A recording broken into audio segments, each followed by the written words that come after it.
Now we're going to open the airway and deliver 2 rescue breaths. We'll be using our CPR barriers to protect ourselves from any further contamination. Using our CPR face shield, I'm going to pull it out of the pocket and open up the shield.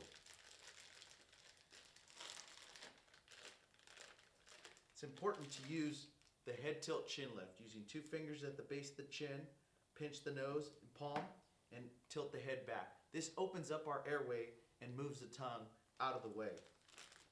We're going to put our face shield here, pinch the nose, head tilt chin lift.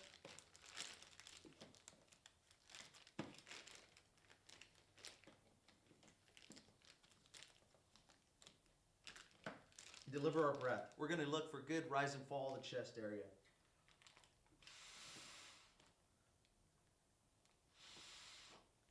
You're going to deliver 2 1-second breaths, looking for good rise and fall in the chest area.